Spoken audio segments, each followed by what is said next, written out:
Honesty, passion, experience. It's Timberwolves Explosion, hosted on the sportstuff.com. And now, your host, Paladino Joey.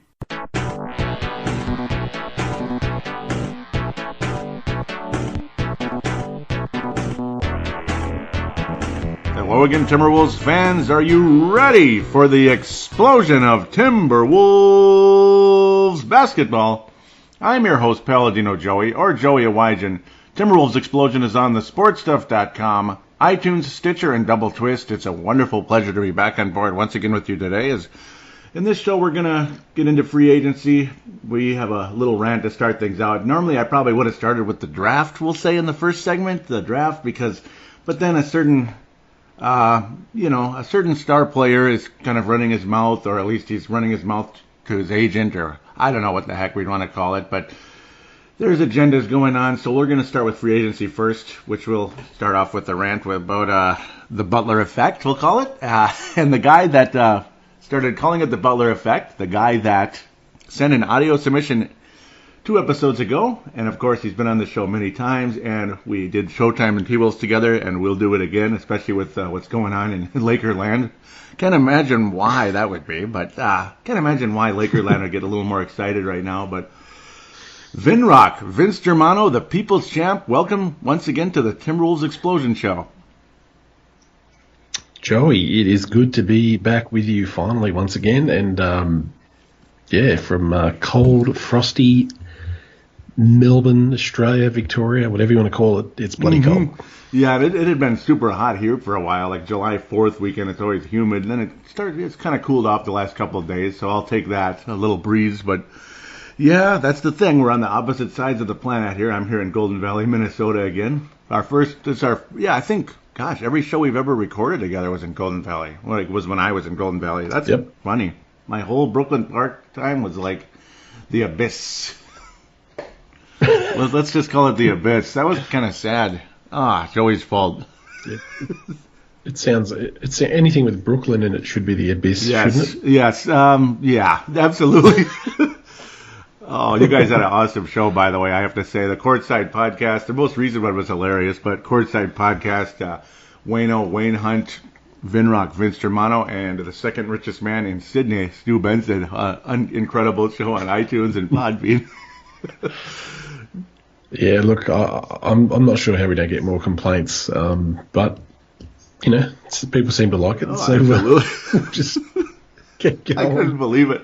That was funny when you kept interrupting. Like the highlight, like one of the major highlights of that episode was near the end where Vince Germano kept trying, Wayne Hunt kept trying to say, he was trying to bring, trying to figure out a trade where Kawhi would go to the Clippers, right? And then you kept saying, there is no bloody way. There is no way. What package could they possibly put together? And did you notice that Peanut couldn't come up with a package? Yeah, exactly. I noticed. And then he said, bleep you. No, I almost should just say the whole thing. Yeah. Stick up. Yeah, well, well, now he knows. I mean, Joey, you've been listening to us for about 6 years. Yeah. So, how many times has Wayne interrupted me over the years? Just good to get one back. Yeah, a couple billion times. The line. Yeah, there you go. Like the line of that show was, this I can say on here, I guess, because it's kind of one of those secondary swear words. Stick a pickle up your ass. I couldn't believe it. Just came out of nowhere. Yeah, you're like, and I think old Benson was speechless for a bit, and I was just look. I just want to say, for most normal people in Australia, we eat our pickles, or we just don't buy them. But Wayne clearly does something else. Yeah, so that's just very weird. Questionable. I couldn't believe that. I'm happy to bury Wayne while he's not here. So, pardon me. Yeah, I'm happy to bury him while he's not here. So, just like Jimmy Butler did with the Carl and Wiggy or Wiggins. I don't like to use these little silly phrases for silly nicknames all the time, but yeah, pretty much though. That is funny. Like you were like, I don't know what I'm gonna do with a pickle, but okay. Oh, it's so funny. Oh man. Yep. Never look at a pickle the same way. I don't think. Probably not. But I had to I had to introduce you with that a bit because that was an awesome show and a quick indication or a quick little hint, a quick little sample size of how great the Courtside podcast is. So do check that out. Absolutely. Thank you very much. Yeah. So the Butler effect. Where do we go from here? Well, it's like I calmed down a little bit because like the other day I was like, yeah, get him the hell out of here, this and that. And I still feel the same. Oh, don't get me wrong. It's just I see his side of it because, of course, there was a Joe Cowley article. Joe Cowley out of he's actually from Minnesota, but he writes for the Chicago Sun-Times, if I'm saying that correctly. And he basically, the headline of the article is Jimmy Butler. I'm a little too excited here. Is all but fed up with Karl Anthony Towns, Andrew Wiggins, especially Karl Anthony Towns and the young guys, his lack of work ethic, this and that. He's just kind of tired of it, this and that, and he's not planning to sign an extension, and it just kept going on. And then Joe Cowley came on the local media and kind of made fun of Darren Dookie Wolfson and Britt Robson, and then other shows are like, oh, Joe Cowley's a clown, this and that. And you know what? I think the Minnesota media is a little bit too sensitive, for one. I do. But at the same time, yeah, I think we have every right to be in this town annoyed with Jimmy Butler right now because, I mean, you make this huge trade, you give up Chris Dunn, Lauri Markkanen, who might end up being pretty good. I think so. And, of course, Zach LaVine, who I guess the Bulls, well, Sacramento, as I'm kind of banting off into something super quick because it's related, Zach LaVine signed an offer sheet, $78 million with the Kings, which was either quickly matched or is planned to be matched, as there was a correction from ESPN about an hour later that they planned to match the $78 million extension, offer sheet. So, yeah, Zach LaVine was the main part of that trade, you could definitely say. You give up the farm, you get older, you want to win now, but there's like 3 walls here, and there's like 3 walls in front of us, at least 2. Now there's 3 possibly, if you can kind of guess what the third one might be. A little bit ways west of here and south of Golden State. So I don't know. I don't understand the logic. It's like hurrying to a red light, and I think that's what Mr. Tom Thibodeau has done to this franchise. Well, Joey, we've had so many conversations on private messenger about this whole Butler effect, and I remember ages ago I hit you up about it early. Well, it wasn't that early in the season, but it was a little bit into the season, and I can just tell whether it's the vibe or just what I was watching. I could just tell that Wiggins and Towns they weren't thrilled with playing with Jimmy Butler. Pardon me. Because I put it to you this way, and I might have said this in the audio submission.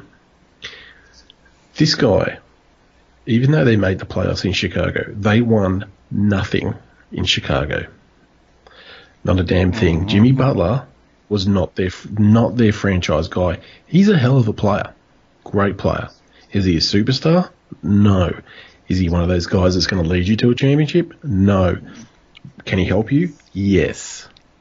But this guy walks in to Minnesota, chest puffed out, like he's won multiple titles, he's an MVP, I know what it takes. No, you don't, because you've never won. He's chest puffs out again because, Tibbs brought me in because I'm the man. Now, look at it from Carl's point of view, from Wiggins' point of view. This guy's walking in telling them what to do, what it takes. Yeah, you can do that and mentor them, and there's ways to go about it. Don't go in there with your chest puffed out like you've won multiple titles and you're an MVP. You're going to piss guys off. Mm-hmm.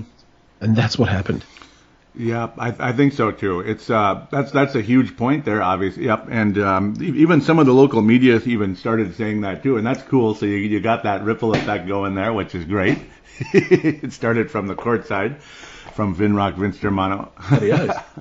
Did they credit me in their bloody? Because I called this a long time ago, mate. I called it. I called it a long time ago. Yeah, they should. And my fear was it would stunt the growth. I didn't think it would be as bad, but it's as bad. It's sure looking like it. I knew it wouldn't. I knew there was going to be some type of a ripple effect, and obviously stunning the growth, this and that. But boy, I just didn't want to believe that he would have this ego coming in, basically like I'm the man, and you guys can get thee behind me, so to speak, and follow my lead. It's okay to follow the lead, but I think he's gone way overboard, and now we're getting to a point where he wants us to trade Karl Anthony Towns. Is he really thinking that far ahead here, that we'd actually trade Karl Anthony Towns? If they trade Karl Anthony Towns on Jimmy Butler's request, just shut the shop down, mate. Just close it down. Yeah, it's time to call them the Seattle Supersonics, I think. Pretty much. Key Arena. Where does this guy get off? I don't understand where he gets off. You want Jimmy Butler trade? I'll turn around and go, Jimmy, you're gone. Mm-hmm. I'd trade Jimmy Butler, the best deal I could get. Because Karl Anthony Towns and Wiggins are your future. You already traded one future piece away for this guy. And only go ahead. Mm-hmm. Look. Now I'm a Lakers fan, but full well my second team is Minnesota, thanks to Luke Longley. Now, we finally had a young core. We had Kuzma, Randall, Ball, Ingram. If we didn't get LeBron James, and I said this to you as well, and all my other friends, I was happy to stick with that young core. And I wish Minnesota would have stuck with Towns, Wiggins, and Levine, because they're all the same age. Each year they will get better and better. They could have got some smart free agent signings, a couple of vets in. I like the addition of Taj Gibson. That was smart. But along the way, they should have kept Rubio. I know you're not a huge Rubio fan, but I'd love Rubio. I think there's plenty of weapons for Rubio to set up. But that's okay. You got a good point guard anyway. Mm-hmm. But they should have been stuck together and allowed to grow. And I don't know whether Tibbs was impatient. He wanted his boy. Clearly he wanted his boy. But it's starting to look like a massive mistake. And that sucks for all the Minnesota fans who just want to win, man, so bad. It just sucks so much. It really does. And it looks like a mistake. Like I've called it, like he set the team back 5 years. It could even be 10. You trade Towns, you set the team back 10 years. And we're right back where we were. Can you imagine? Right after Garnett got traded? I would. Man, I would.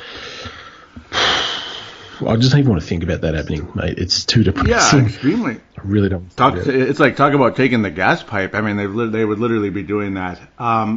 Again, like just getting older, this and that, really quick. Because my most hated team in the league, I think everybody knows by now. unless you've never heard of me, right? Which is fine. I'm sure plenty of people have never heard of me. That's a given. But the Golden State Warriors. Will I never say that name again, hopefully. They didn't do that, right? They didn't trade away, let's say, Klay Thompson for, I can't even come up with a name, like a Wade, like a Dwayne Wade, maybe, like somebody less than Wade slightly. Mm-hmm. They didn't trade away Klay Thompson and a couple other, like a super high draft pick that ended up being Day or something. You know what I mean? So that's the difference. And, oh, Lord. I mean, I'm not necessarily saying Levine is Klay Thompson, but maybe. I mean, he's certainly more athletic, completely different player, great catch and shoot. Yeah. Man, Levine's a 20-a-night guy. He's going to be a 20-a-night shooting guard. That's athletic as hell. Absolutely. And marketing, who knows? Yeah. But you're right. The Warriors drafted Curry, Thompson, Draymond Green. They drafted Harrison Barnes, even though he's gone now. But they all developed these guys. They didn't trade them away. They let them grow together. They got the right coaching. And away they go. Good. And away they go. You're right. Away they go. They start winning. And what does winning do? It attracts guys who are on the wrong side of 30, who are still good, but are looking to get a ring before their career winds down in a few years. And that's what happens. You start to get these veterans in. So you get a good bench. And the more you keep winning, the more guys want to come over. And you can make, and if players are willing to sacrifice some money, like the Warriors players, you can go ahead and get a DeMarcus Cousins, even though it pisses everyone off. Yep. But they're not breaking the rules. They can fit him in because they took less money. That's what happens, and I just wish Thibodeau would have just left his boy in Minnesota, in Chicago, and just let these guys develop together. Instead, the whole Timberwolves thing, people call it the Timberwolves and all that. Yeah. It's certainly looking like it. It really is. Like, Derrick Rose is one of those nice additions. You could call a veteran addition that helps, and obviously extremely inexpensive. That's one of the free agent signings for the Wolves, this and that, and Tolliver's, obviously past 30 years old as well. Great three-point shooting addition and all that. In fact, it's funny because when he was here 8 years ago now, and of course it was the decision part, duh. I don't know if you remember that, do you? That was so funny. So now it would be the decision part. I forgot now. It was like, well, we'll just say Quattro, but it was like, I forget what 4 was. I had it ready to go, and good job, Joey, right? Well, let's just say it was the decision part 4 in French, because the decision part 3, there wasn't much of a decision. He just signed the contract, that guy being LeBron James. So so he got to do decision part 4 and come back to Minnesota for a year. So I'm just super quickly throwing that in. Nice addition, this and that, as those would be nice veteran additions to a young team. Funny how, that we could have been okay with signing Derrick Rose as a veteran addition to help out, this and that, but instead, we've done this. We're trying to win now while other teams are winning now, and that's great, isn't it? Isn't it great? It's typical Minnesota. And do you think Derrick Rose is just coming in? He's he might be mentoring guys. Like, you don't hear Derrick Rose. There's nothing about Derrick Rose coming in with his chest puffed out. I'm an MVP of the league. Yeah, I may have no knees left, but I'm an MVP of the league. You don't hear any of that. I reckon Derrick Rose is just trying to help the youngsters out as best as he can. Yeah, I was afraid. Yeah. The other. Mm-hmm. I was going to say, I was afraid he was going to be that way, but he's not. So, yeah, you're right. Yeah, look, it's starting to become a real sticky situation. And then you get, you hear that Butler and Kyrie want to team up. So I know Kyrie was he had Minnesota on one of his options when he was getting asked for a trade out of Cleveland. Minnesota was on the list.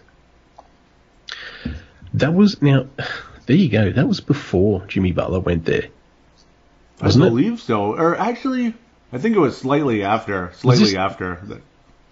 Was it? Because this was Butler's first season, wasn't it? In Minnesota. Yeah, it was. Okay. It was like slightly after. Yeah, because remember, it was during the summer when he was like, I'm gonna get some pretty exciting free agents here, and or at least one other dynamic player. He said that at his little press conference, I believe, at the Mall of America. He was like, basically like, I'm going to get a really big name person here. And I guess pretty sure reading between the lines, that's who he meant. And now it's more and more obvious that's who he meant, as you could say. But I would love that if that was possible. But it sounds like they want to go to the Knicks or something. I guess that's kind of what's been thrown out there, to join the Unicorn. Yeah.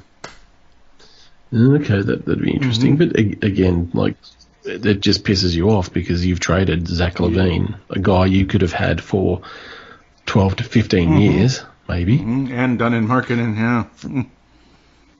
it just adds up. It's marketing. It does. And look, who knows, you might not have picked marketing. I mean, it would have been nice if you did, but it's just so disappointing. I didn't think... look, I like Tibbs as a coach. I think Tibbs has to really look at himself this off-season and say, I need to change some things. I need to evolve. All good coaches evolve. I don't care what sport it is. If you're stuck in your ways for too long, you'll get left behind as a coach. I don't care how good you are with players, managing players or whatever.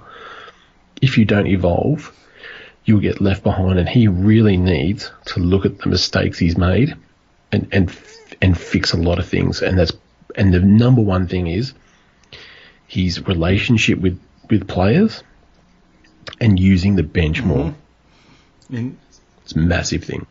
Yeah, he's been saying mostly, supposedly, that he's going to use the bench more this year. And it's just, that's the hope. I mean, it's exactly how it is, where he needs to update. He needs to literally update his coaching style, update his human relations, we'll say. He doesn't have to change that much of the human relations, just something, please, anything. And otherwise, to me, it's like, just like certain players where their time is up and no one signs them anymore, and that's it. And I think if Tom Thibodeau gets fired from the Timberwolves and there's no evidence of any type of change, his career is over for sure.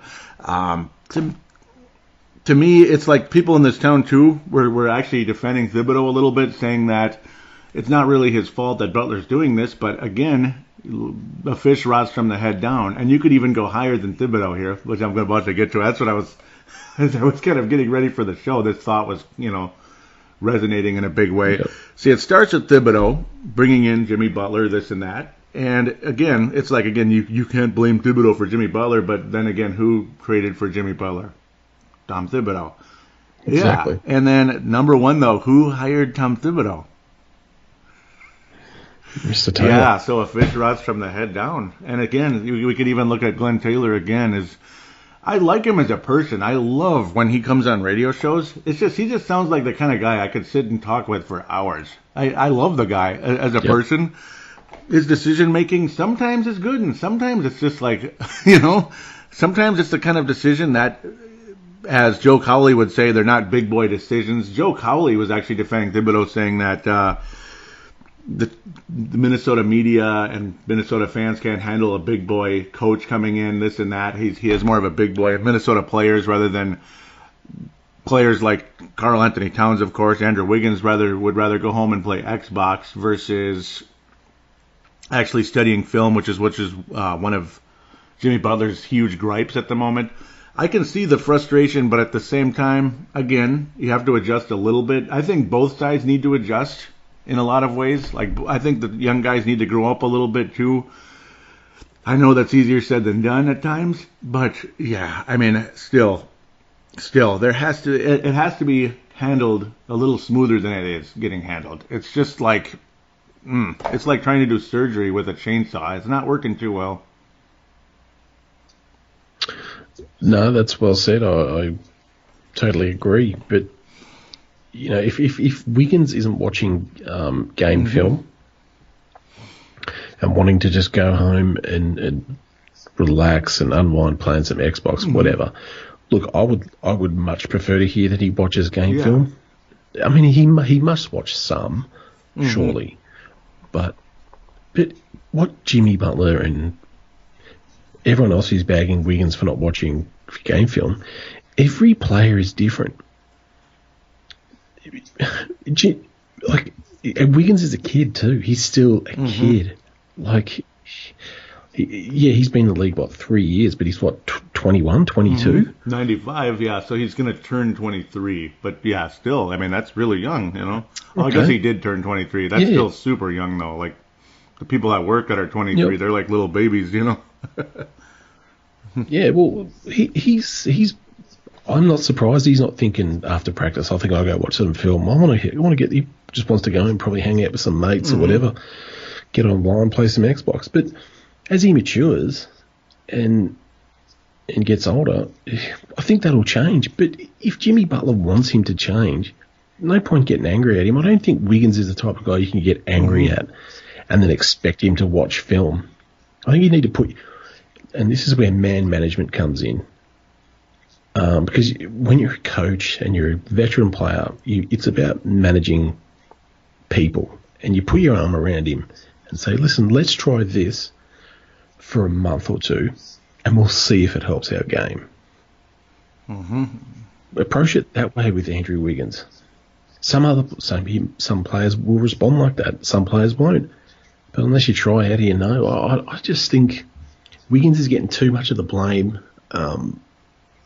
Because I feel, like I said earlier, I just feel like they're looking at this guy coming in with his chest puffed out, and I think it annoys them, and it affects their play on the court. And I think Wiggins sometimes didn't try as hard because he's pissed off, and that's how he retaliates. He's like, well, I'm not putting in 100%. And it could even be like a little form of depression, too. Like, you're just beat up, so you're just kind of tired, like mentally exhausted. Yeah, and I don't think if it's I reckon privately, Wiggins would be going, I did not enjoy this season. Mm-hmm. I think if he was totally honest with himself, he'd say he didn't enjoy it. And you could tell. No. You could tell he didn't Yeah, enjoy there's it. no doubt. There's no doubt in my mind that he didn't enjoy it. Carl, too, you always saw that same look, that same look in his face. It seems like they all kind of have that look. Like Wiggins kind of has that beat-up look. Towns has the kind of that, oh, come on, man, kind of look. And then obviously Thibodeau's what he looks like. Yep. I mean, I heard a little snippet during a game where I think Thibodeau yelled at Towns and just called him he called him like you're an idiot or something. You're really stupid or something. Oh yeah, like that was one of the interesting rumors. Even like Marcus the Forecaster brought it up with me that supposedly he yelled, Yep. "You're a effing idiot." Like he actually said like literally the whole thing. Can you imagine? Yeah, you can hear it. Wow. Yeah, he was. There is footage where you can hear it. I gotta look that. I gotta look that up myself personally. I don't know why I haven't yet, but wow, yeah, that can't be good. I mean, I can understand in-game frustration, like the way I flip out every time the Warriors win, like and during the game when every time I just flip out because you get competitive and you hate it. But I don't know. I guess sometimes if you direct it at your own player, geez, I mean, that's friendly fire right there. I don't know about that. Yeah, and that can't be good. Yeah. Look. I'm a Lakers fan, so I watch Luke Walton closely. I don't think I would ever think Luke Walton would say that to one of his players. I don't think Steve Kerr would say that to one of his players. Very unlikely, yeah. Coach Pop can, but Pop's won 4 championships, been there 5 times. Pop's got the runs on the board. A lot, yeah. And he's known for chewing out players, but they still respect him and like him because he's off the court and in practice he's like a father figure to a lot of them. But I don't think you can say that for Tibbs. I don't think he is. He's just kind of the old style coach. That's basically all you can say. I mean, at the end of the day, I had it. Oh well. One other thing too, Cole Aldrich has been bought out. Just throwing that into another. But yeah, I'm wondering how you coped with that. I think I'll be news. It is. You'll yeah, right? I think I'll make it. Excuse me, I'm almost choking to death all of a sudden on that one. But oh boy. But no, I mean I mean, I don't want to hash on it too much, but it's mostly just he's got that old style coaching that would have probably worked many, many years ago. I love the old school, but you have to adjust to the time, unfortunately. It just is what it is. And, of course, that's why I've constantly advocated a younger coach to coach the Timberwolves, somebody in their 30s, early 40s, that type of thing. I think that would be a huge plus in the right direction. Like a Luke Walton would be really nice. And luckily for the Los Angeles Lakers of the Showtime and T-Wolves show, right? They are...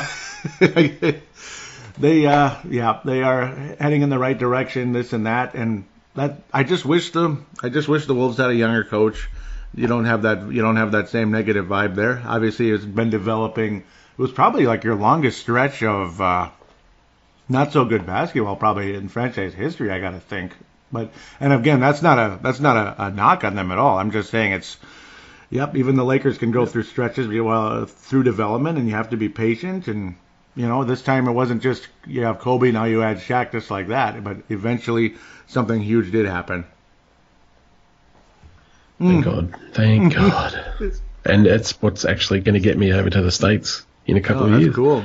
Because me and Stu, we were talking on Tuesday night. He just said, look, I'm looking to go over in 2020 because I want to see LeBron play for the Lakers. I'm like, what the hell, I'll go with you. That's really cool. That's really cool. So, yeah. Yeah, I hope you get that chance. That'd be awesome. Yeah, me too. Missed out on seeing Kobe live, so I figured let's go for LeBron. That would be amazing. So I'm trying to look at other free agents just for fun, but of course, yes, we can say we could talk about it for a minute because it's a free agency segment. LeBron James has signed with the Los Angeles Lakers, 4 years, $154 million. And yes, obviously it's not news. It's just it's conversation is what the whole point is here on Timberwolves Explosion, or passing on news on Twitter on occasion.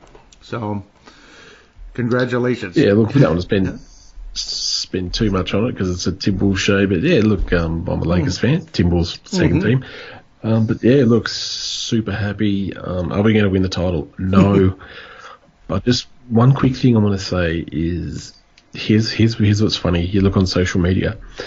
When we're in talks for Kawhi Leonard, everyone's like, oh, the Spurs need to ask for Kuzma and Ingram and 2 picks.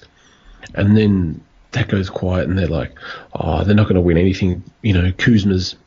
Kuzma and Ingram aren't great. And it's like, hang on a second. 5 minutes ago, you were telling the Spurs to go for Kuzma and Ingram because they're going to be really good. And now you're saying they're not good enough. If people think Kuzma, Ingram, and Josh Hart aren't going to improve on last year, especially with playing with LeBron James, you've got rocks in your head. Yeah, I mean they'll be helpful big time, especially Kuzma. Excuse me, Kuzma. There I go. Kuzma. That's a new one. But Joey, you know as well as I do, young guys as talented as those two, they're only going to get better every year. And the plus is they work their asses off in the off season. Exactly. Yeah. Now, Kuzma averaged 16 a game rookie year. Ingram lifted his scoring average from 7 to 16. Wow. Wow. That's quick. Yeah. I mean, because he puts in the work. So you telling me they're not going to improve again? Of course, yeah, he should. So But we'll see how. And Lonzo's going to get better.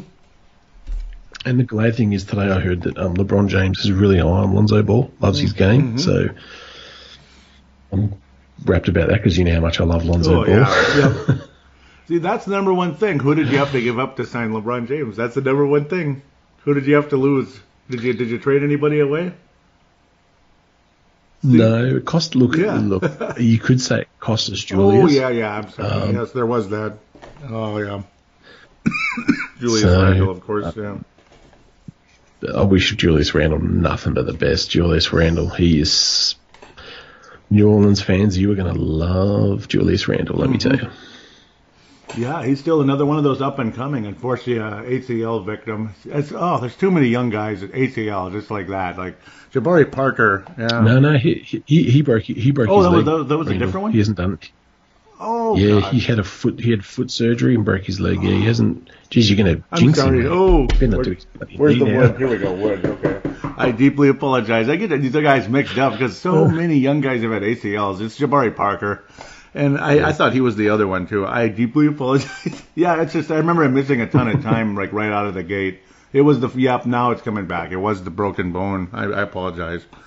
Because, broken foot in the NBA, that obviously takes a lot longer than, that it takes forever because your feet are obviously paramount to your success in the NBA. But, Jabari Parker's a guy just a little east of the river. Feel horrible for him. I mean, he's a restricted free agent right now. I would love to have him, but obviously there's no chance because we're right against the cap now. Like we just a tiny bit more money and we'd be in the luxury tax, which is pretty crazy to imagine, especially with the Karl Anthony Towns contract coming up. And boy, we're kind of as we kind of come near the close of this segment, coming close to it anyway. Obviously, you got the Karl Anthony Towns long-term mega max deal, whatever, coming up, super max as they call it, coming up. If he wants to resign, God willing, okay, and I'm sure he will.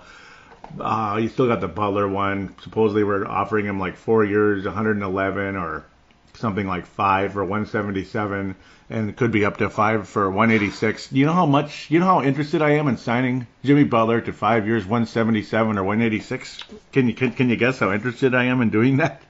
Oh, I'd probably guess you'd rather gouge your eyes out with a rusty spoon. Just about. That sounds very painful, but just about. I have no interest in signing him for that kind of money, and I have no interest because what happens to Jimmy Butler? What did I talk about a whole year ago?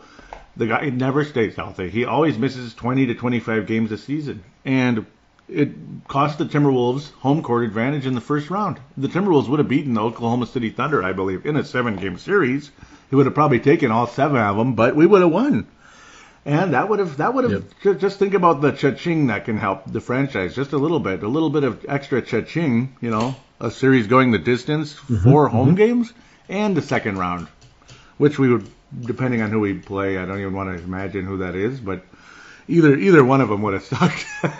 For a 4th seed, we would have played Houston, so it would have been the same old crap, but still, cha-ching. I mean, have some fun. Enjoy the playoffs a little bit. Get to the second round right out of the gate. That's a good way to start.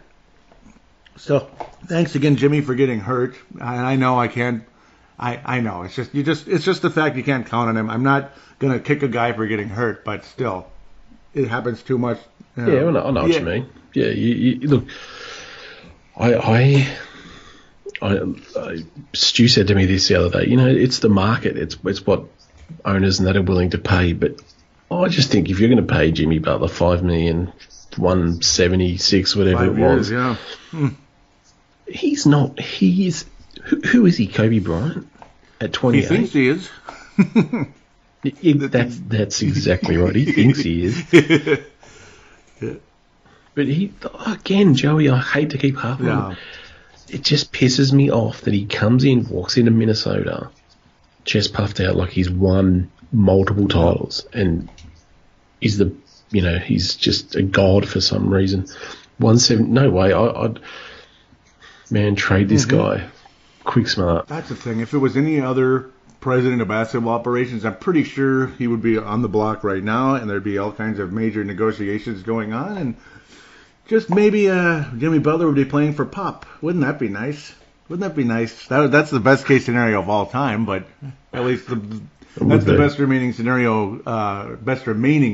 Scenario. And then again, that guy's injuries too. But we'll see.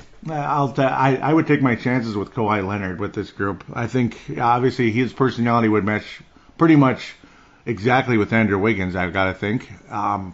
That's the guy we wish Andrew Wiggins could become someday, and there's maybe a small possibility he could be a lesser version, I suppose.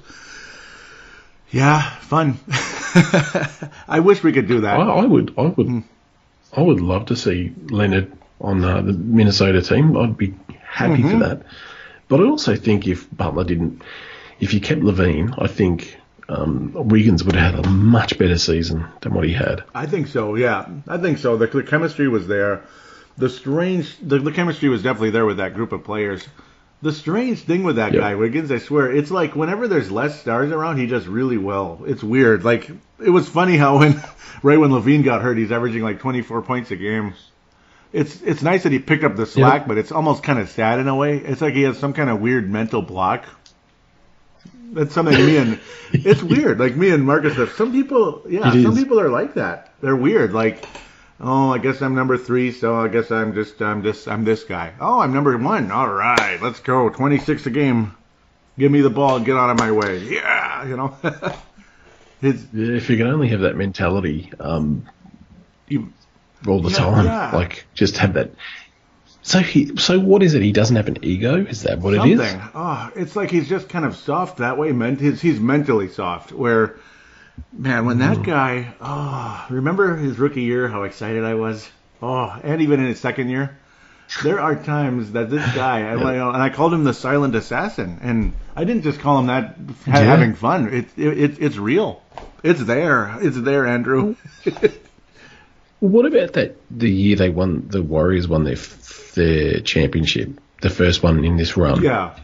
I think it was, and you guys went into Golden State and whooped them. Wasn't that fun? And Wiggins dropped like 32 or 34, and I remember watching that game going, wow, I think the penny's dropped. I think it's clicked for him. Like he was going inside, outside, driving, finishing with contact, and then it just stopped. Yeah, that was when Sam Mitchell was the coach, I believe. That's right. When he worked. Was. It's like some people see Sam Mitchell like he wasn't a good coach, but there was a lot of common sense with that guy. Like you saw Levine with more of a catch and shoot game. You saw Wiggins driving to the basket. You saw Carl driving to the basket rather than just kind of. I like Carl's 3-point shot, but I don't like it that much. Where it's like that's got to be his number one aspect because it's really not. So I mean, when those guys drove to the basket, and then Levine was hitting catch and shoot threes and occasionally driving to the basket, this team was at its best, absolutely at its best. I mean, you beat a team with 69 wins at the time, trying to win their 70th, and we said nope, and that was on national television. Yeah. That was on international television, you could say, because TNT is available everywhere, really, at the end of the day. At least through applications and such. In this day and age, you can get games everywhere. Somehow. Yeah, we had TNT on our cable. Nice. Yeah. But it's Turner Classic Movies now. Oh no! So all our NBA gets shown on ESPN for our cable. Mm-hmm. Or League Pass, which is like $300. Yeah, League Pass is not cheap. It's just a rumor. What do you guys? What do you guys pay for League Pass? It should be this. Yeah, it's the same. Like if you want to get the whole enchilada, like TV and computer / mobile device. Otherwise, the mobile device one, I believe it's either $129 or $99. I think it's $129, where it's just mobile only. And then of course, you deal with blackout. So if I want to watch the Timberwolves, I just stick with FSN and thank God in heaven that there is a counter to that, because obviously, why get League Pass if you want to watch your home team? So at least give us our home team on our mobile device when we're paying for cable, Fox Sports Go, and they finally did. So yeah, so finally, an application like that exists now. When you're local, you get the local Fox Sports, whatever. In this case, Fox Sports North. So I was thinking about that like 5-6 years ago. Why don't they create something like that so we can have our local channel on there? And well, there it is. So that's good. Yeah, that's good. Like and then the NBA doesn't lose anything, because if you want to watch the Miami Heat all the time when you live in Minnesota, get League Pass. If you want to watch if you want to watch the local team when you're already paying for local cable, you can have it on there already. It comes with the package, so it's a good deal right there.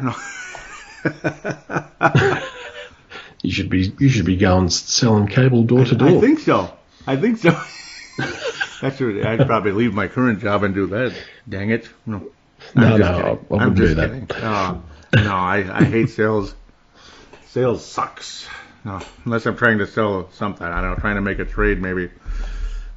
Joey's the president of president of basketball operations for the Minnesota Timberwolves. Wouldn't that be nice? Oh, that would be good to see. Vince Germano is the assistant general manager. Yeah, I'll just run and get the coffees. You can pay me like $1 million a year. That'd be fun. Joey, we gotta make it. Well, you were nearly there. You had courtside seats, not courtside. You were season tickets. Yeah, I wish I had courtside. That's it. I could just imagine you call me up, Joey. We have got to trade this wanker. Did you see what Butler's saying in the? I would be like that. I'm not going to change for anyone. Oh, that would be perfect, though. This Butler is you son of a bitch. She'd be like saying that about Butler. But I'd be like, yeah, I think so, too.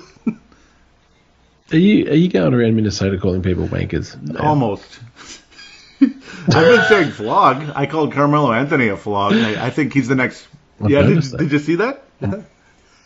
I did. I'm liking it. You think it's time for you to move to Australia? I'm heading that way.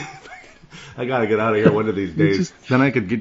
I'm seeing all these get stuffed, and I'm like, I wonder if Joey's using some Aussie words over there or Aussie insults over there. It'd be interesting. I do a little bit, or I'll say bloody hell. Yep. Yeah, I'm heading that way. At least I'm an honorary Aussie, right? Yeah.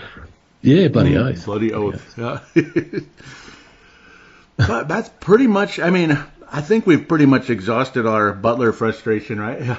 Is it safe to say? Yeah. Look, we had to, and I think it's both pissing us off. So we had to get on here and vent, and I wanted to come on and just have a rant with you about Jimmy Butler. It's like, and I'm not trying to. I don't hate Jimmy Butler's game or anything like that. I just don't think he's a superstar. I don't think he's a leader of a team that can get you.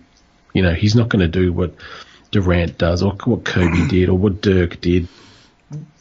He's a helper. It's kind of like what you said too. It's all kind of retrace this a teeny tiny bit, very shortly at the end. Is like what you're saying on Courtside Podcast. How mainly how he doesn't back it up, right? And it's like he backs it up with certain games here and there. But what's one of the number one things star players do? What was Magic Johnson known for?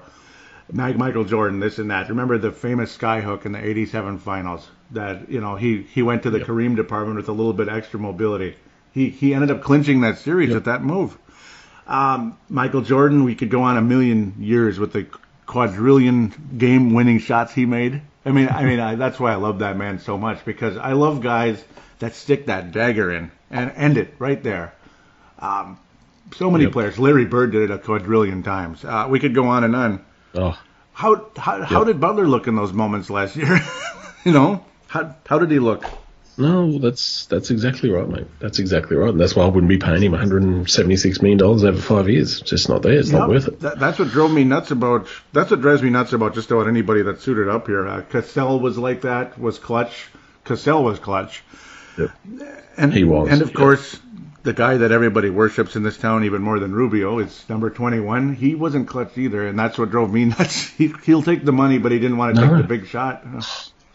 Joey, 2008, I've got that Pistons Eastern Conference Finals against the Celtics on DVD, and I was sitting there watching this series, and I was saying to myself, I'm so glad I'm taping this, because I can still see the plays in my head. There were shots that Kevin Garnett passed up, and they gave the ball to Paul Pierce because Kevin Garnett did not want to shoot these important shots. I don't care what anyone says. You go back and watch that 2008 Eastern Conference Finals, you will see Kevin Garnett pass up shots. Yeah, I mean, in key moments. That's what where he could have taken them. Absolutely. I'm sorry, I almost interrupted you. I apologize, but that's how he. That's how he was here the whole time. Yeah, I mean, he made some shots, but it was against a mediocre Detroit team. Not that Detroit team, but the much more mediocre one with a guy named Grant Hill and Christian Laettner on that roster. He had some clutch shots, but not that many, and they weren't in the big moments. Certainly not. And I know that's probably why that's why a lot of the locals don't like me as much here, because I'm more willing to actually point that out. I don't hate Garnett, but I don't, I'm not going to ignore that part of the story. Just like Jimmy Butler today. No. Yep, and nor should you. No. I mean, you just keep telling it how you see it. If they don't like it, stiff. They can get stuffed. Pretty much. Yeah, just like we told the story on Butler today. It's like it is what it is. We have to tell the story. You don't have to agree. We think you should. We think we're right and you're wrong, but no. I like to say that I'm right and the world's wrong, right? Right there. I did think I was wrong once, but I was mistaken. Yeah, there you go. Oh, that was worded so funny. Oh. I'm sorry. That was perfect. Oh. Feel free to use that. I thought I was wrong once, but I was mistaken. That's good. Oh, that's a gem right there. Oh. So with that, I mean, any final thoughts you may have? No. If you want to send Karl Anthony Towns to the Lakers for Luol Deng, just let us know, and we'll be happy to facilitate that trade. It's crazy to imagine it almost happened. I mean, with the draft, like one pick difference, we finally did something right that day. Oh, wow. Well, the thing is, we wouldn't have Lonzo Ball right now. Yep. Just like, yeah. So, it's funny how things work out. But no, look, I just hope the T-Wolves can work all this out, because, I just want to see the T-Wolves up there winning 55, 60 games for the next 5-6 years and hopefully get a chip out of it. I'll be right there celebrating next year if they do. So it would be amazing, and that's what I'd like. That's my goal every year.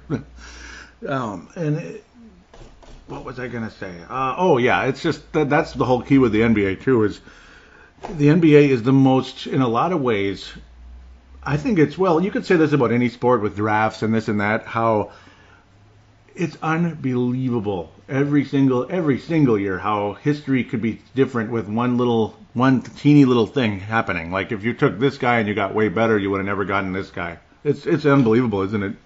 It's so fluid, isn't it? Yeah, I love looking back. Sometimes when I'm at work and I'll be at lunch and I'll get on the NBA Draft Net and I'll look at like the draft like 6 years ago. It's like, oh man, if we'd only taken this dude, or if we kept that pick, we could have possibly had this dude. It's interesting stuff. Like we could have had Paul George instead of Wesley Johnson. Of course, we don't even want to talk about the 2009 draft anymore. That's yeah. I mean, you could go on forever. The Klay Thompson draft, and Klay Thompson instead of that son of a wanker or whatever his name was, Derek Williams. Yeah, that would have been nice, but that would have changed history throughout the league. Oh yeah, big time. Now, David Kahn, that legend. Wow. The legend. What a terrible guy. So when what was he saying? I heard this the other day on a podcast, I can't remember which one, but they were saying that when he picked Johnny Flynn and Ricky Rubio, he was saying to people in the front office, in the war room, we've got the next Clyde Frazier and Earl the Pearl Monroe. Wow. Well, that was a bit the Johnny Flog. The Johnny Flog draft. Johnny Flog. Yeah, poor Johnny Flynn. Yeah, I don't know what David Kahn's up to these days. What's David Kahn up to? Believe it or not, guess what he's doing? He's a sports writer again. So, no. Isn't that funny? Yep, he's writing again. I mean, that's what he should just. That's what his career should be. But oh well. Yeah. Yeah, I think I would. After all the money I made as a GM, I think I just would have retired and gone and played golf, and just chill. Yeah, especially embarrassing too. So embarrassing. So embarrassing. Change my name. All those weird draft trade down and get the $5 million bag. Or was it four or five, whatever it is. The little bag of money, the imaginary bag of money that built up for... I used to tell Marcus there's a little bag over there in the corner. That was the $5 million to fire Kurt Rambis. That was so funny. Yep. Good memories. Yep, for sure. That's a long time ago. Wow. We're getting old. Yes, sir. It certainly was. Sure. So with that, I think that's pretty much a wrap, at least for this segment. Of course, this is like the mega segment, you could say, for this show, because there was a lot to say, as you can probably guess out there. So we'll have a brief little segment. We'll talk about Josh Okogie and Keita Bates-Diop. Actually, it's Diop. It's Diop. Damn it, it's not Diop, it's Diop. Keita. Yeah, don't ask me to pronounce it because I'll butcher it. Yeah, it's really tough at first, but then, yeah, it's actually Diop, because I remember Destagna Diop, so it's the same name. The guy who used to block shots and not do much else. Yeah. Oh yeah, he's a very athletic guy, but okay. So I don't think there's any relation that way, but who knows? Probably not. So with that, we'll talk about those guys. Pretty nice draft, I think. That's my little spoiler for that.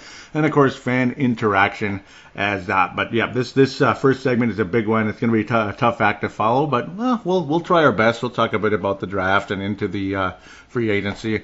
I'll go solo with those because I don't know if Vince is he's a little too excited with the Laker edition. So he's like I'm not worried about this Okogie guy. I got a little LeBron to deal with. So. No, you're just some guy called LeBron. No, look, I was happy to come on just to rant some Jimmy, and I'll be listening to your draft review. Thank you very much. When the show drops. Awesome, thank you very much. Yep, and of course, yeah, and it's also getting late there too. I don't want to keep you up too late.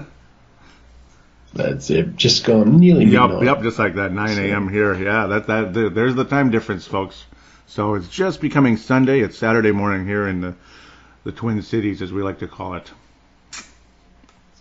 Yes, which hopefully I will visit in a couple of years. I can't wait. I'm looking forward to that day. We'll shoot some hoops, and yeah, I probably won't be able to jump anymore by then. But I'm in trouble. I've still got the sweet There you go. Got that power forward. So just get open and give me the bit. The power forward, the stretch four, right? See, I'm about Dirk's age, so yeah, why not? We'll go with the Dirk Nowitzki role. Nice. So, all right, brother. Thanks for having me on. It was a pleasure. Absolutely.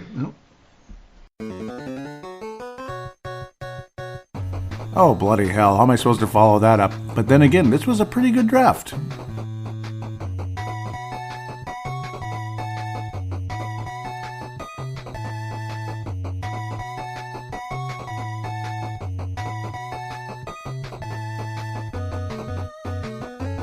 And we are back here on Timberwolves Explosion, segment number 2. We're going to get into the draft, but we'll really briefly give a little bit more time to Anthony Tolliver, especially, and a little bit to Derrick Rose as well.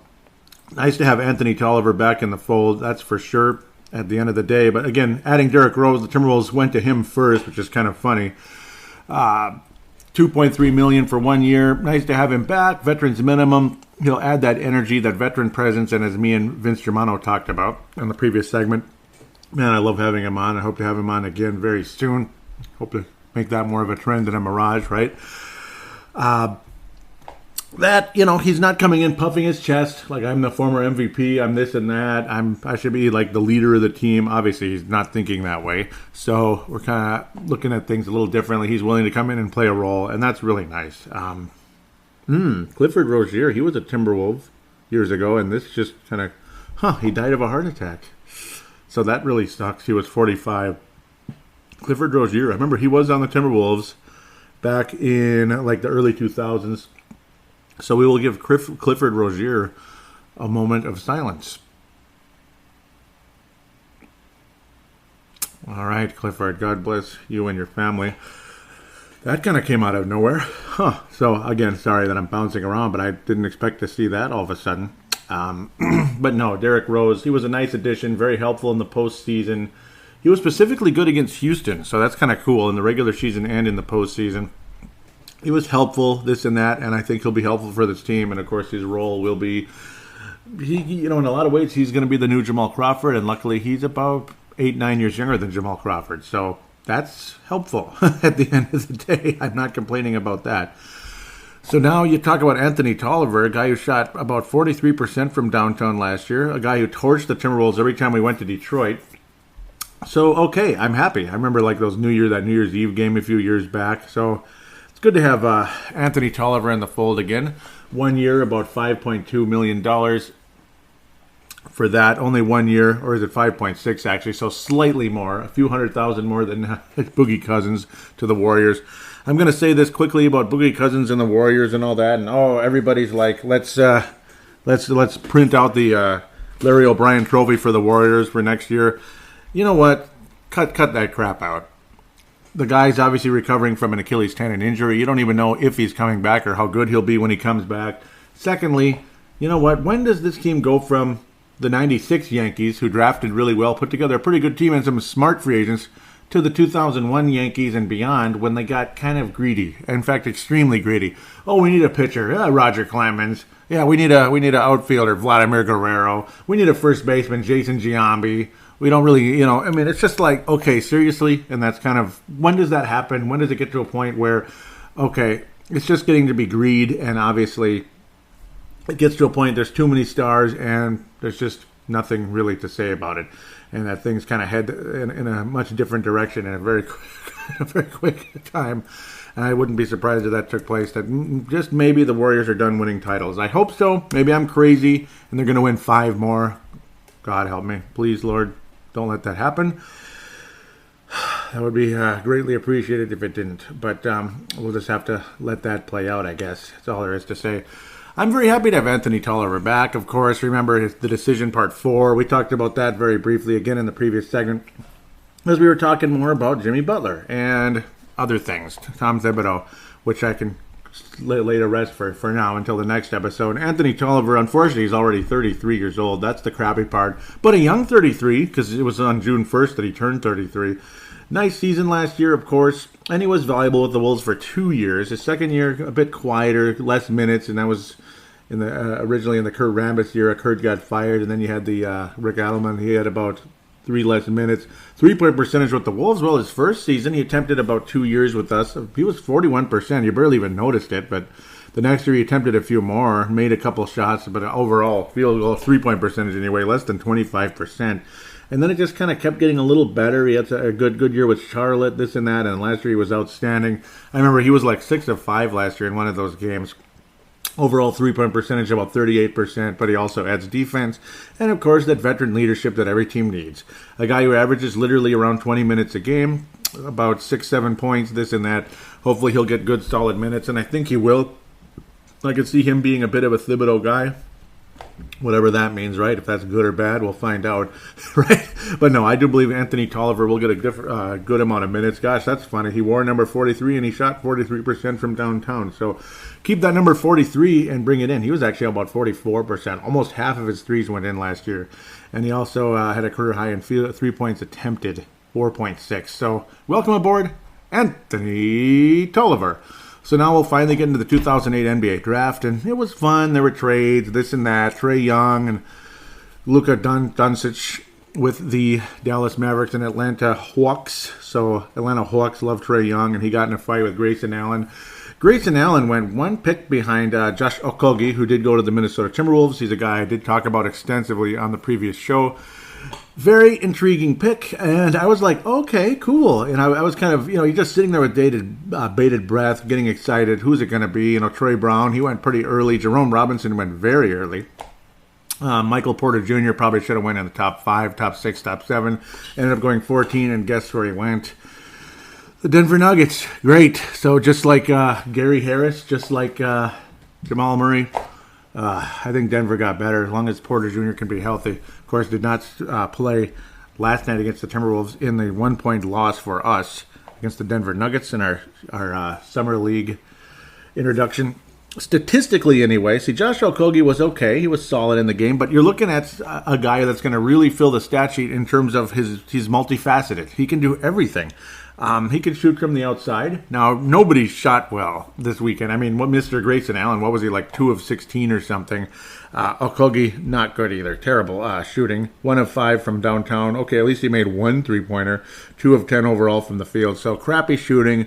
Even Bates Diop, he missed a possible game winner at the end. 3 of 11 from downtown, or 3 of 11 in the entire game, this and that.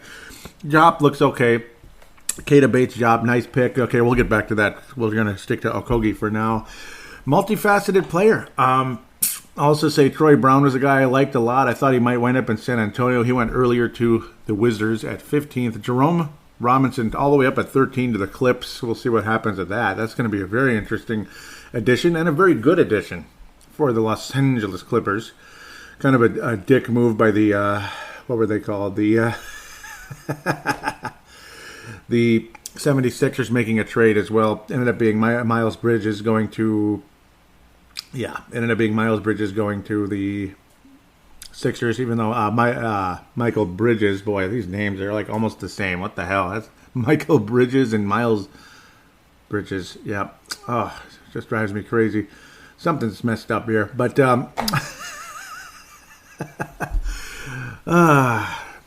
the one from Villanova, anyway, who's a Philadelphia native, and his mom was all excited, gets drafted by them, only to get traded to the Clippers. Isn't that exciting? That's just really cute. Thank you, Philadelphia. That was nice of them to do that. Philadelphia 76ers also add Nemanja Bjelica, so Nemanja's on his way out. I do think Tolliver's an upgrade, and it's like you think, oh, Tolliver's 33, Nemanja's only probably 25. No, he's 30, so you got to remember that. Nemanja took forever to even get to the NBA, so there isn't that much of an age difference, and Nemanja's defense was okay sometimes. Tolliver's defense is better, so you got that. So you have all that going on. Some of the other prospects, before I get back to Okogie, Grayson Allen, I was surprised how early he went, but then again, I mean, Donovan Mitchell was awfully excited. He was thrilled about Grayson Allen being added to the mix, and him and Trae Young got in a little brouhaha early on. Moritz Wagner off to Vince's Lakers. Anthony Simons went to the Blazers, but ultimately got moved.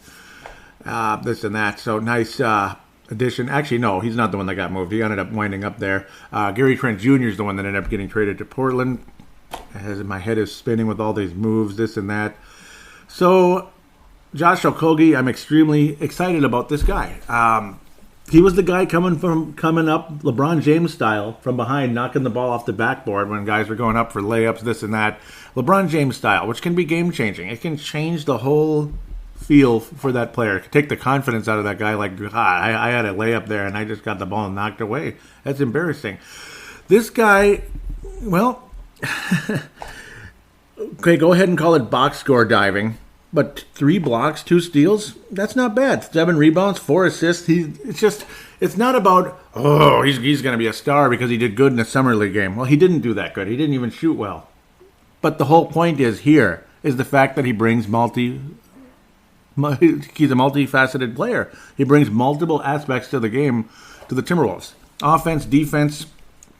He's a decent passer as well. His ball handling is okay, but you don't want him to be the guy creating his own shot necessarily. So, again, you got to count on the Jeff Teagues, Tyus Joneses, and such, and even Derrick Rose to help set other players up. And there's good passers on this team. Even Keita Bates-Diop is capable of a good pass once in a while. That's where Grayson Allen made it come in a little bit, but we're not even thinking about Grayson Allen. But Josh Okogie does bring a lot to the Timberwolves, I think, in a lot of ways. He did average 18.2 points a game, was very much invisible until late last season. Very much invisible in terms of people didn't look at him as a huge recruit to Georgia Tech, this and that. Georgia Tech Hornets, by the way. Yellow Jackets, actually. Ended up being a hell of a player at the end of the day after his sophomore year. Current image you see of him on the Facebook page, you're seeing Jerome Robinson watch him. That's kind of funny as he drives to the basket. I think Okogie's got a lot of talent. I like the physical ability, the athletic ability, the defense. Again, this guy's going to be something. He's going to be a nice player. Shot blocking, defense, steals, this and that. I don't even know who to compare this guy to. It ain't LeBron James, obviously. No kidding. But coming up from behind people like that, extremely exciting. And I think he can bring something special to this game, to the Timberwolves in the coming years, as I think he'll just get better and better and better, as that's pretty much what he did.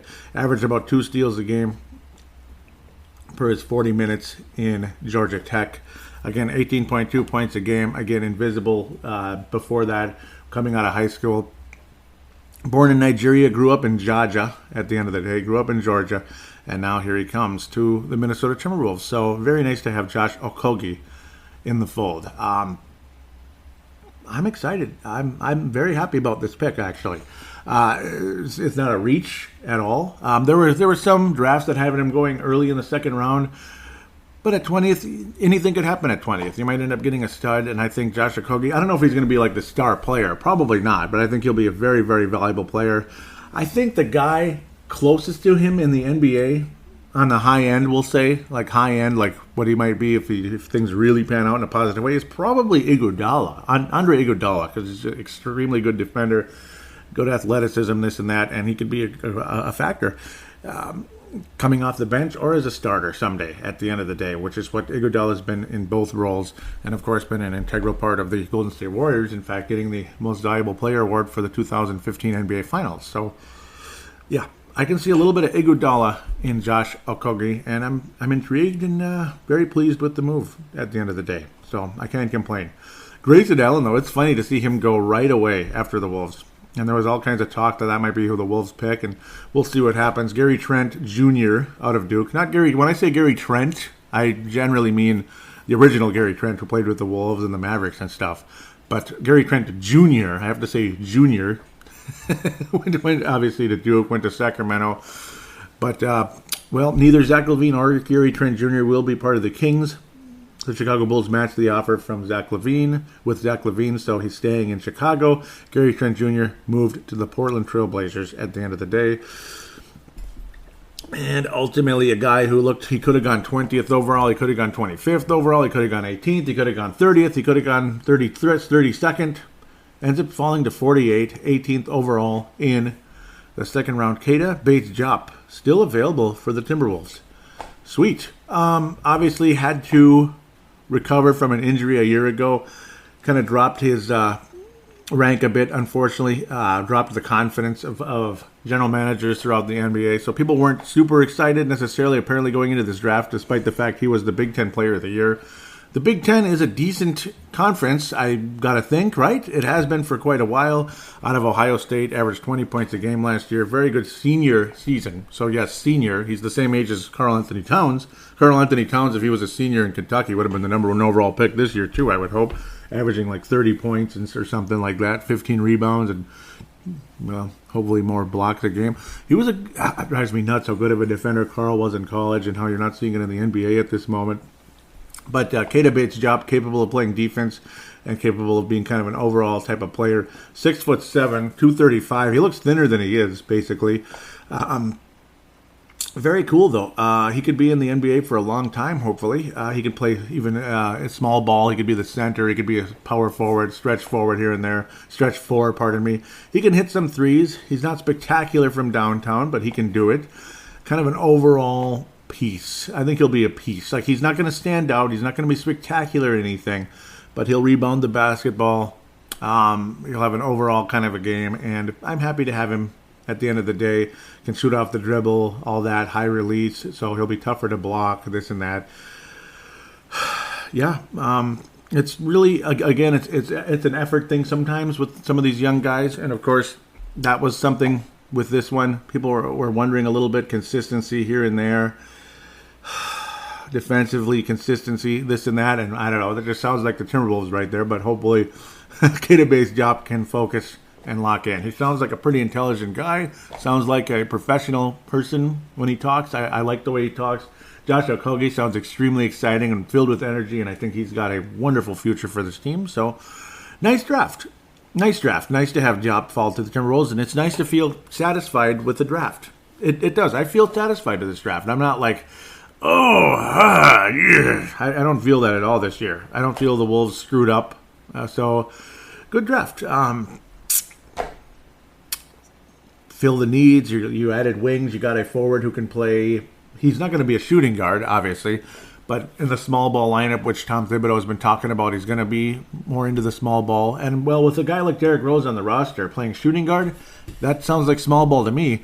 And that's the other thing with Derrick Rose, obviously. He played with Tyus Jones extensively. In fact, most of the time he played out there, he was playing with Tyus Jones. So Derrick Rose will not, I repeat, will not affect Tyus Jones' minutes, and nor will anybody else at the moment. Obviously, Tolliver's not going to. Tolliver and Diop will probably vie for minutes. I'm guessing Keita Bates-Diop will start off the season with a lot of DNPs, and hopefully over the course of time, Keita Bates-Diop will get some minutes, and he'll crack the rotation, at least a nine-man rotation, if it's humanly possible, with a guy by the name of Tom Thibodeau as your head coach. If there is such thing as a 9-man rotation with Tom Thibodeau, or if you're part of the 9-man, well, you played 2 minutes when the team was up by 20, down by 20, or 2 minutes at the end of the half just for the hell of it, or 2 minutes you get the idea, like with like 5 minutes remaining in the second quarter, and then, pull him again right away because he fouled somebody. Oh, that son of a gun fouled somebody. Get him out of here, man. But Keita Bates-Diop does bring an overall game. Just he can rebound, he can score. Obviously, solid, versatile type of a player. He can hit some threes, about almost 2 a game. Good ball handler and all that too. So very cool, very cool. I'm intrigued by the move, this and that. But again, I don't expect him to get a ton of minutes early on, even though he's more NBA ready than probably Josh Okogie. But Okogie's athleticism and his he's got a chance to be pretty dynamic in this league, multifaceted. So that's what I'm excited about Josh Okogie. I'm glowing about that pick, absolutely glowing about it. Could be a pretty nice player that will play in the NBA for many years and be a well-coveted player like Andre Iguodala has been for a long time. Like, oh my God, you just signed Andre Iguodala. Wow. Yeah, like that. So that's where I'm excited and very intrigued at the end of the day. So with that, we'll take a break and come back and do some fan interaction. Right after this, we'll hear what you guys have to say about this draft and other stuff going on with the Timberwolves.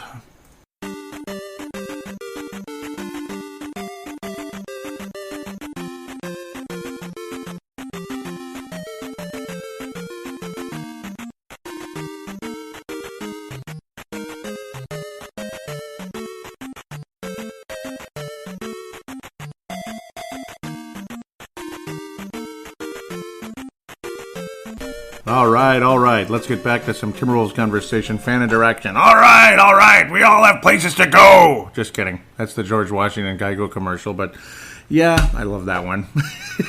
We all have places to go, right? Yeah. Well, I want to thank you guys very much, Vince Germano, Tanae Brown, and Levi Brown, for retweeting the most recent show back at the end of June there. Episode 232, State of the Timberwolves 2018. Oh, this one's the Draft and Free Agency 2018 episode, and of course, the Butler effect with myself and Vinrok, Vince Germano, who was spectacular in segment number 1. Thank you guys so much for the retweet there. It really helps. It does, and I cannot thank you enough for doing so. Josh Okogi's been tweeting a bit. Josh Okogi. I'm clicking on the wrong person, but we'll just move on. Okay, Tanae Brown. This was interesting.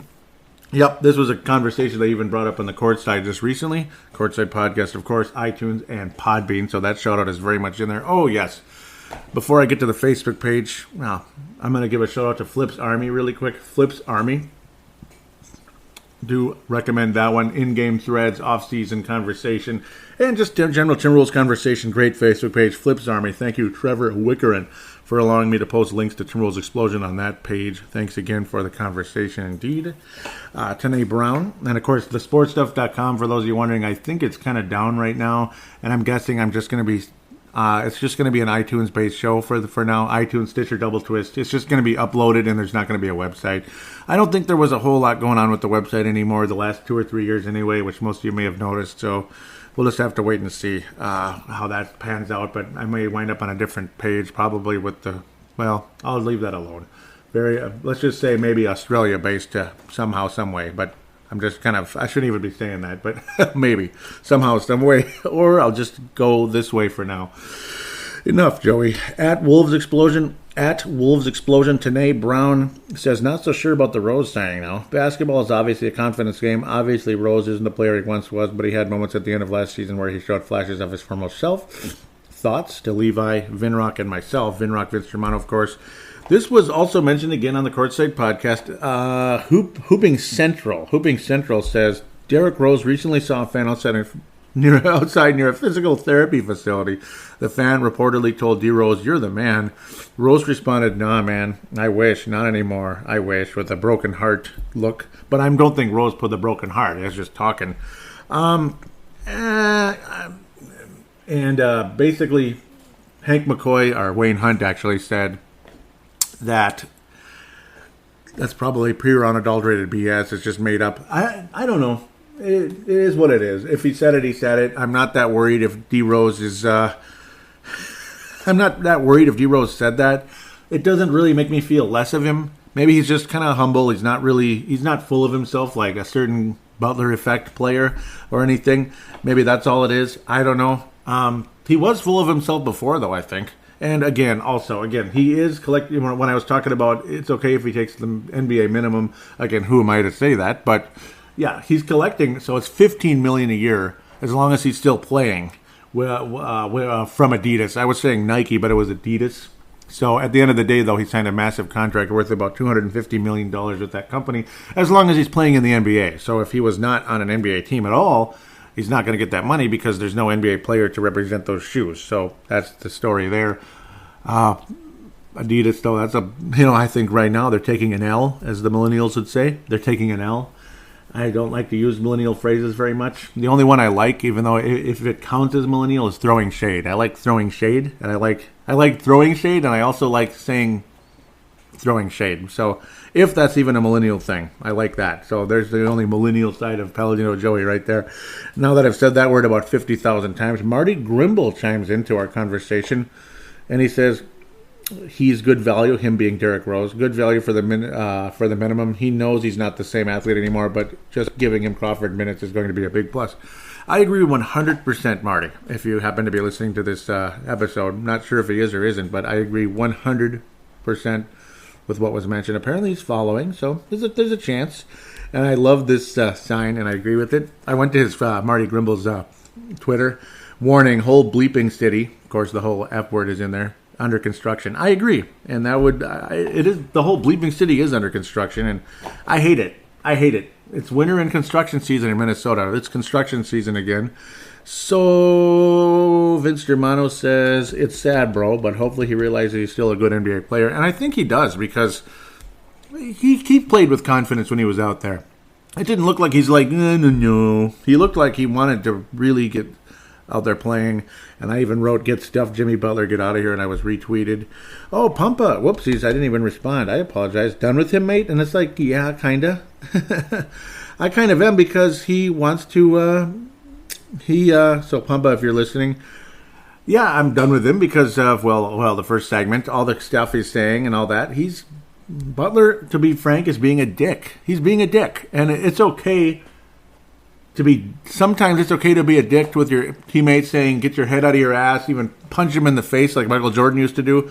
That might be going a bit overboard, but you know what? I like old school. I like somebody getting mad and saying, hey, stop screwing around and play the bleeping game, play some bleeping defense, set a hard pick once in a while, rather than just setting a hard pick on me in practice. Set a hard pick in the effing game. That's what Michael told Will Perdue years ago. Beat him in the face about 2 or 3 times with his fists.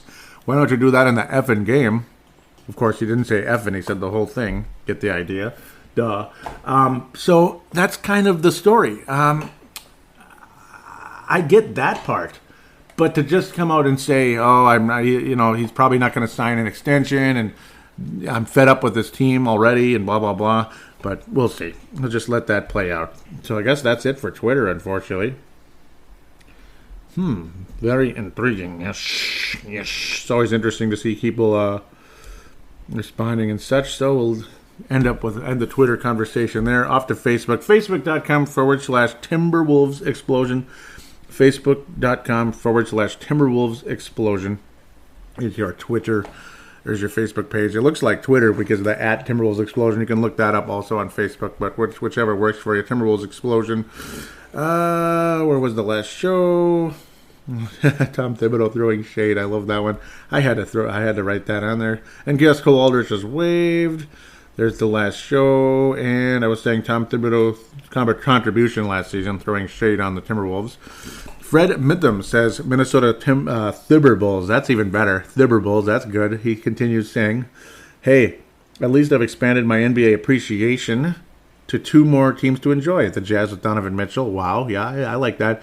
And the Bulls. What could have been? Oh no, don't go there. Not the Bulls, man. Come on now.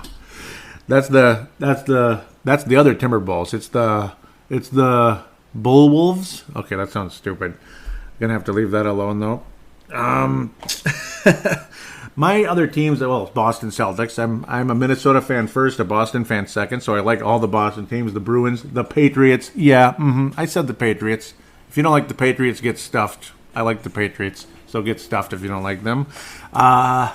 What's the other one? Red Sox. Hell yes, of course. Screw the Yankees, man. Screw the Yankees. That's another reason I hate the Warriors, because they're trying to be the Yankees now. Screw that crap. Let's go Red Sox. Of course, the Red Sox are almost as bad as the Yankees at signing everybody, but not quite. Nobody's as bad as the Yankees. I was saying it does make you branch elsewhere, blah, blah, blah. Back in the early 90s, I liked the Hawks and the Sonics. God, yes. I really did. Oh, I got sick of the Sonics that once Sean Kemp turned into Sean Hemp. Sean Hemp, or much more than Hemp. Hemp is probably much lighter than some of the other stuff he was doing. Yeah, and he put on a couple 100 pounds. But that's another story. Fred Mithun says, "Welp.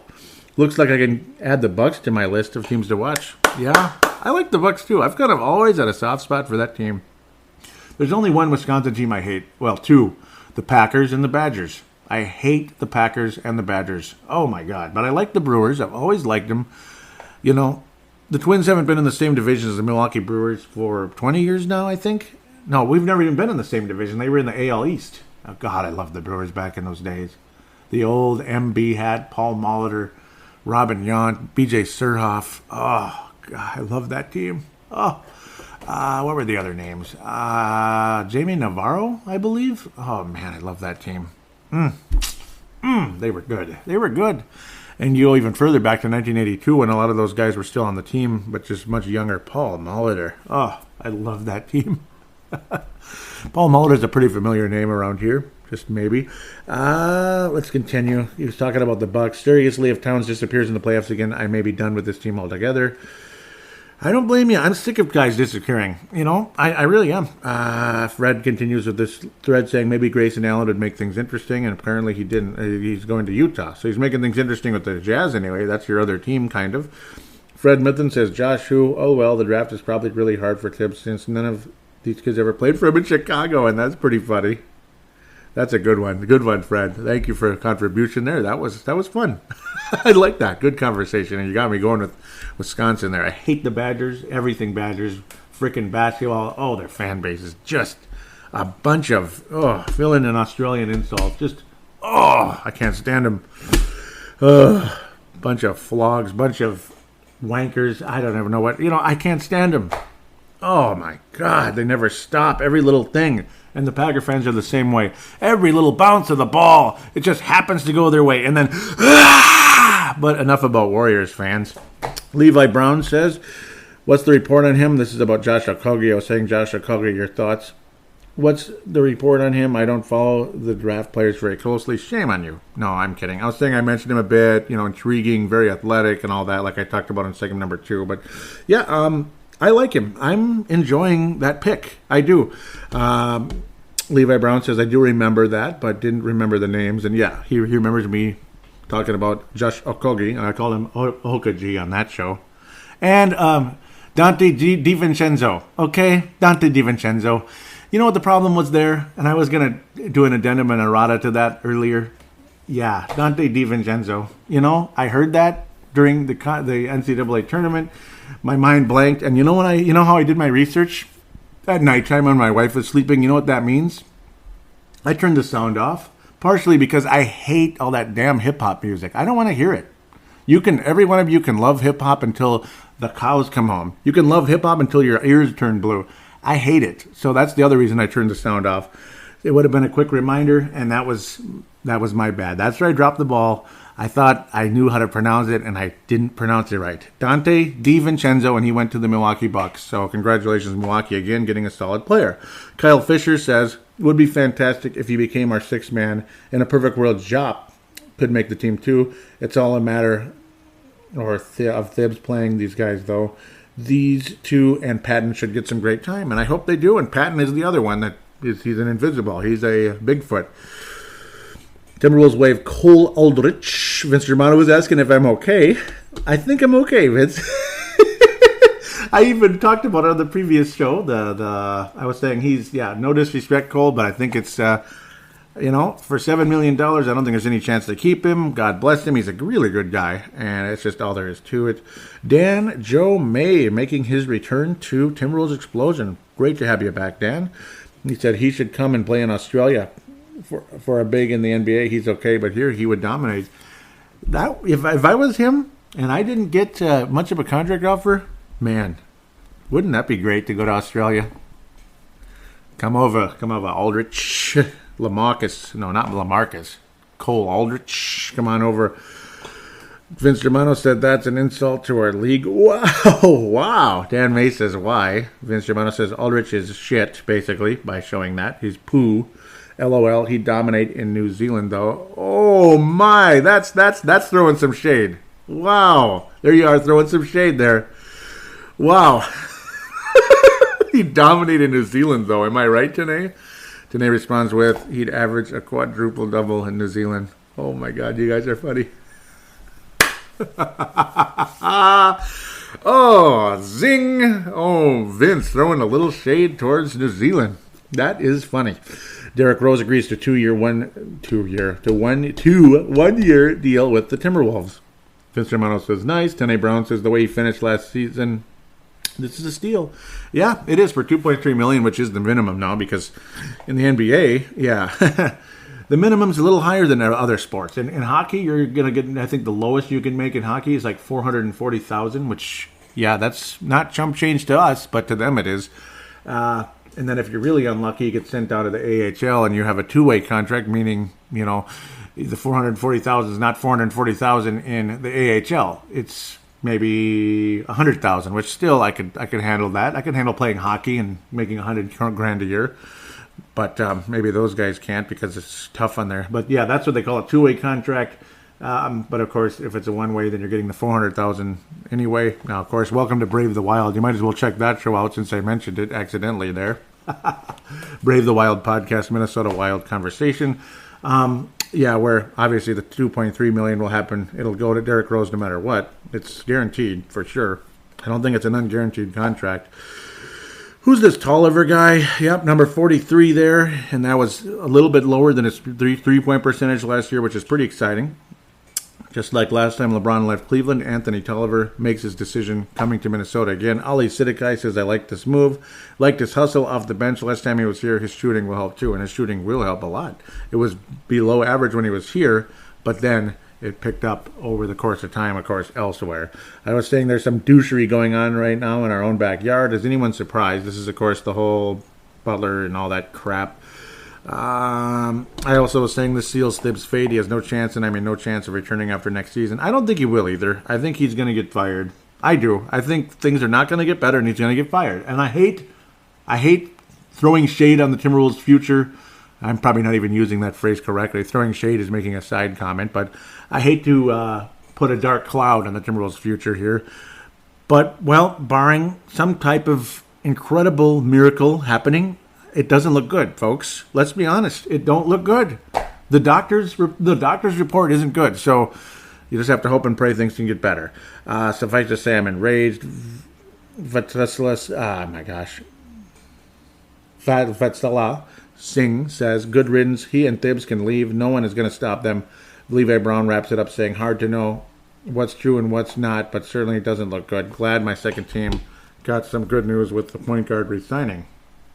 And I'm definitely believing that would be Derrick Rose. And, of course, I'm pretty sure Levi's first team is the Oklahoma City Thunder, and that's perfectly fine. I think we might have beat them in the playoffs, but that's okay. Who knows? I'm glad they're getting rid of that flawed Carmelo Anthony. Oh, Carmelo Anthony's the next Latrell Sprewell, and it's not because he's got a family to feed. It's because nobody's going to re-sign him, I don't think. Okay, maybe he'll go to the Lakers or the Warriors. Woohoo, good for him. Good for him. But at least all he really did here is he just wanted the money. That's all it was. Okay, you're going to buy out and part ways, but you're giving me that bleeping money first. You're giving me that money first. I'm not going to opt out and get nothing. Oh, no. I'm not going to opt out and go take a minimum salary with Golden State or LA. I'm going to opt out. I'm going to opt out over my dead body. You're giving me every penny, or at least you're going to give me something with the buyout. You're going to give me most of it, and then I'll leave. Nah, because I really need the money, boy. Oh, that's just so Carmelo Anthony. Just son of a, what a flog. Okay, not even a flog, just something else, something worse. What a SOB, seriously. There's certain players in this league. Allen Iverson, I never liked that guy. I never did. Never. Go ahead and beat me up for that too. I don't care. I just never liked him. I thought he was about himself more than his team or anything else. Carmelo Anthony about himself. Westbrook, is Westbrook about his team? Russell Westbrook? I doubt it. But then again, there I go. Now Levi's going to hate me. Oh, yeah, Levi is going to hate me. That was a bad mix. I don't know. I'm glad they're getting rid of Carmelo. Maybe they can get something better at the end of the day. I bet OKC is like, oh, good riddance. Hell yes. And good on them for that. So I better shut up and wrap this up. This is dragging long now, and I apologize for that. Thank you so much for listening. Please tell your friends about this show. This was longer because of the Butler effect. This show would have maybe been an hour, maybe, but the Butler effect made it longer. We had a lot to talk about, me and Vince Germano, and when we get talking, we get talking. That's just how we are. We love the game, and we bounce around. And there's even a small possibility one of these days I'm going to bring in an old school Timberwolf. I need to at least have some kind of history type show. Just for the hell of it, because it's not like this offseason is going to be filled with one thing after another. So I need to have some kind of an old school show, even if it's just talking about Doug West, Michael Williams, guys like that, or having them on at some point, if I'm super lucky. So maybe that day will come. The mystery of Doug West. We will get into that at some point someday, the mystery of Doug West. So with that, take care. Please, again, tell your friends about the show. There's the audio submission route. Right now, I'm not going to give out the phone line because I don't know if it exists anymore. Let's just go to the audio submission route. It might still exist, but I'm not going to take my chances. Use any free recording application on your smart device. Treat it like a phone call. Mention your call. Well, yeah, you don't need to mention anything. Just treat it like a phone call. I'm so used to saying mention you're calling in for Timberwolves Explosion because of that phone number. But no, just keep it to about 5 minutes or less. And then save it and send it to paladinolive@yahoo.com. paladinolive@yahoo.com. All this information will be in the show description, including the Facebook page, the Twitter account, and that email address. And then I will convert it into an MP3 file. Thank you to Zamzar.com and Converto.com. I want to thank those websites for providing that service. Very, very appreciated. It helps me do a show, so I can easily give them a free plug for that. Thanks again, and God bless. We'll talk to you soon. Stay warm if you're in Australia. Obviously, much colder there. 6 degrees Celsius over there at this moment, according to Vince Germano. And here in the Twin Cities, it's been bouncing around the 80s and 90s, and humid and not humid. Hopefully, it stays not humid, but we'll just let that happen as is. We'll talk to you soon, and hope for the best. Hopefully good news is better than bad news, eh?